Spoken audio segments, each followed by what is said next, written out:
Hi, my name is Shivalka Vig, and I am an ACAESUSA Youth Council member. And today I'll be interviewing Dr. Sushil Kumar. I'm Sushil Kumar, and I am a professor at Lehigh University. I got my PhD in electrical engineering also from MIT.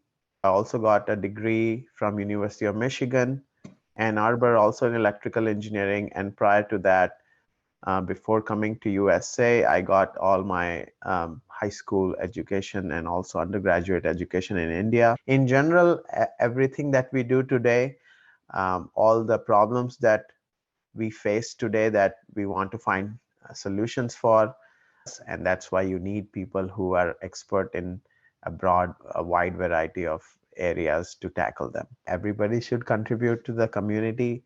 Asian Americans especially who come to US and then they have been through, and especially who go on and do a lot of hard work over the years and study or become accomplished in science, in fields of science or business or economics or social work or whatever it may be. They bring a lot of experience and they could serve as role models for the entire community, not just the Asian American community, through their experiences. By sharing their experiences and expertise, they can contribute to the community in general. The Asian aspect of it is they could bring the aspects of their own culture, unique culture and traditions to people who have never been outside USA and who may not know about the other parts, distant parts of the world. So this is a great way to introduce people to different cultures. Definitely a good thing because the world is, as I said, becoming more and more global and interconnected. So I think that's where they can contribute. And obviously, finally, I think because these people are accomplished, I think they should just give back, and maybe if they could volunteer to teach or in some other way serve the community, that's always a good thing. Refugees and immigrants that come here to the United States of America to seek new lives and new opportunities. And one of those people who are seeking opportunities are the Cambodians who immigrated here in the 80s.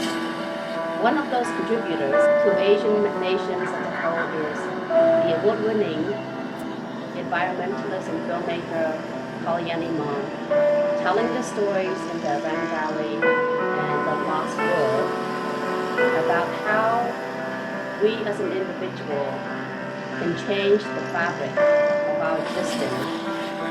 Our actions can unravel many lives. May I introduce to you Kalyani Mon. And the reason for me being here, is because I want to, document what is happening. I want to document the people, uprising, the people fighting, protesting, and, really fighting for their lives.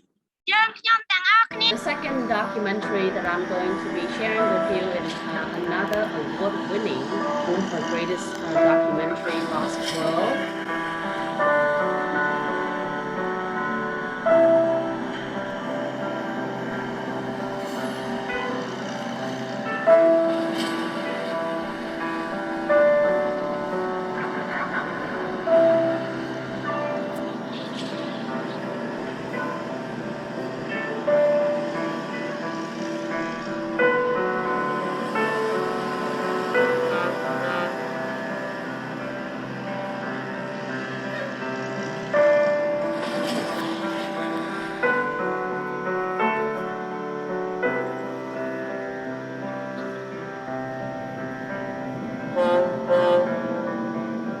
Kalyani Mom cannot be here in person because she is on a trip to work on the next documentary, and she is hoping with all her heart to join us in person once this COVID is done. Thank you. Hi, my name is Jing Zhang. I'm the board member for Asian Culture and Education Society USA.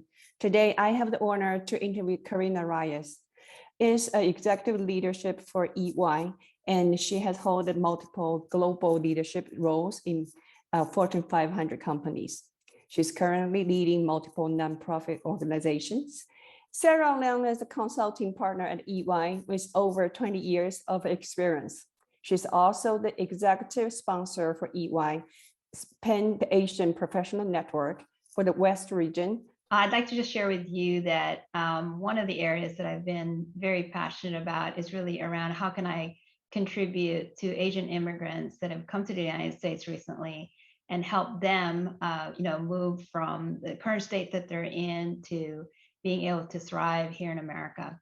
So I'm part of the Texas Work Women's Foundation that's focused on the Orchid Giving Circle.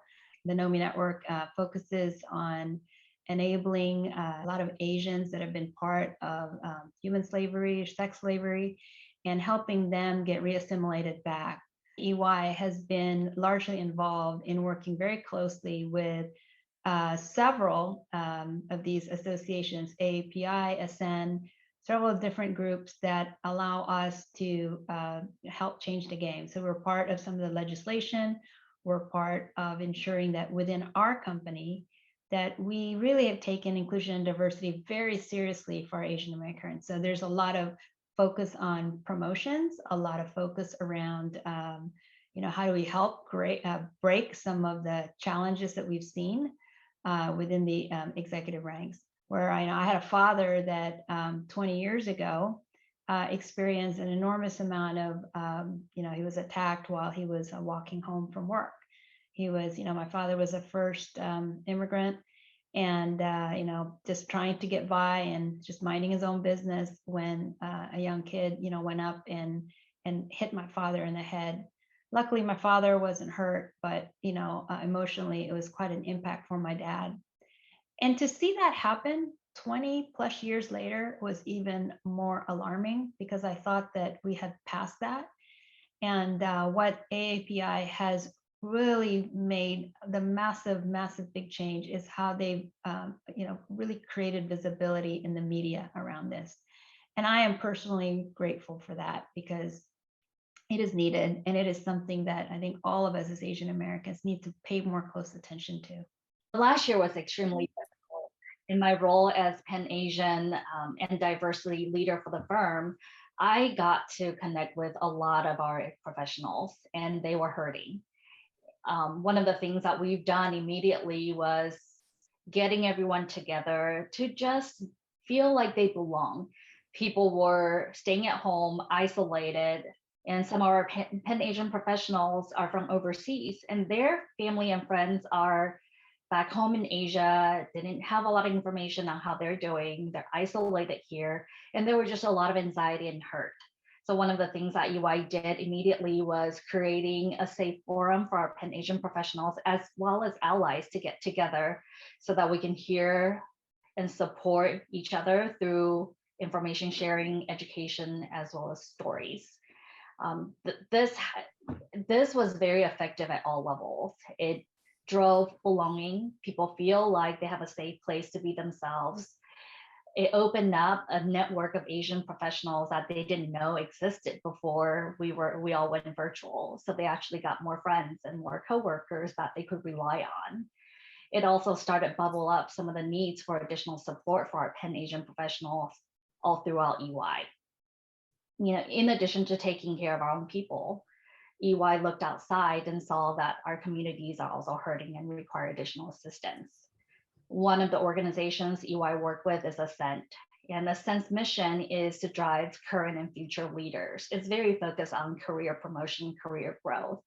And during this time, we realized there's a need to drive a social aspect of Asian well-being and personal progression. And this is where EY partnered with Ascent to focus on building a foundation to cater and serve the Asian community. My name is Brian Jennings. I am currently a student at the University of Texas at Dallas, and I'm currently working with the Asian Cultural Education Society. I would like to introduce you to Miss Kimberly. She is the director over the Gems and Minerals Center of Excellence at the Perot Museum. So we have a beautiful nephrite jade carving of a carp turning into a dragon, and that's from the 19th century. Then we have on the right-hand side is another dragon carving, but that's out of a mineral called cinnabar. And the lender of that piece, he picked that up recently in a gift store outside of Xi'an, outside of, what is it, the first emperor's tomb. And then everything else is what we call copper based. So we have the blue is azurite and the green is malachite. And some of these are actually all pieces that have been found relatively recently, but from mines that date back to the Bronze Age. And so this piece over here, we call that the happy feet, because the malachite in the middle looks like little feet, and it's surrounded by azurite, the blue. Piece right here is a mineral called stibnite, and we would mine that for the antimony. So that's a mercury-based mineral. So these are just all a variety of minerals from modern metal mining sites. But the piece in the back, that's quartz coated in hematite, which is an iron-based mineral. So that's why it has that orange, kind of rusty look to it. And this piece, this beautiful grand piece, it was stibnite, and it is saved from a pocket in southeastern China. Just all a variety of smaller sized pieces from various collections. And we've got everything in here from the blue is a mineral called hemimorphite. And it's actually fun because on the back of the piece is the hemimorphite too. So we put a mirror in the back so you could see. This case is looking at gem and precious metal species. So you might recognize some of these. In the back we have a garnet called spessartine, that's the orange. The blue is turquoise. In the middle we have a beautiful piece of gold and then silver wire. On the bottom we've got peridot. There are, those little pieces are 2 diamond crystals that have been found, the best examples of species that have been found in China. It's titled the Wutong Princess. And the one at the bottom is called, it's pyrite again. These are all the nature's art of nature's art. These are all minerals that look like something else. But thank you so much for visiting or seeing this exhibit. It closes October 17th. I would like to thank Ms. Kimberly for helping to create such a beautiful exhibit. Her 20 years of experience in the field of gems and minerals has helped create an amazing exhibit showing nature's art of China.